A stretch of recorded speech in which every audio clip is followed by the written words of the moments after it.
الفيديو ما فيهش الصوت، كنقدر نقاد غير صوره، الفيديو ما كيدويش بالعربيه، انا نحل لكم هذه المشاكل. تابعوا معايا حتى الاخر باش توليو ديروا فيديوهات بالذكاء الاصطناعي بطريقه صحيحه.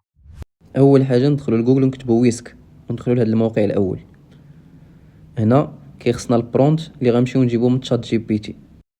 كنكتبوا لتشات جي بي تي التفاصيل ديال الكاركتير اللي بغينا نخدموا بها.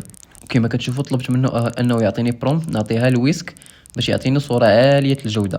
وها نتوما ملي غندير ليها كوبي كولي هنا، من بعد كنتسنى غير شي شويه كيعطيني التصويره ديال الكاركتير اللي غادي نخدم بها.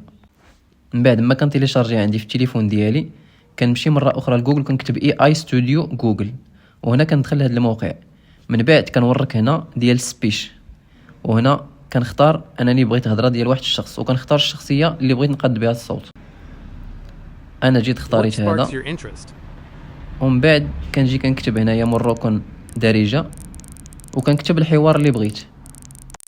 باش تفهموا الاخوان، حنا دابا غادي ناخذوا صوت ديال الدارجه وغناخذوا تصويره بالاي اي وغادي نديروا لهم الليبسينغ، غنخليو هاد الصوره هذه انها تتكلم. وها النتيجه. السلام عليكم خوتي. اليوم غادي نوريكم كيفاش تقادوا فيديوهات بالذكاء الاصطناعي بطريقه جديده وسهله بزاف. دابا فاش وجدنا الصوت ووجدنا الكاركتير، كنمشيو لاخر مرحله في هذا الموقع هذا.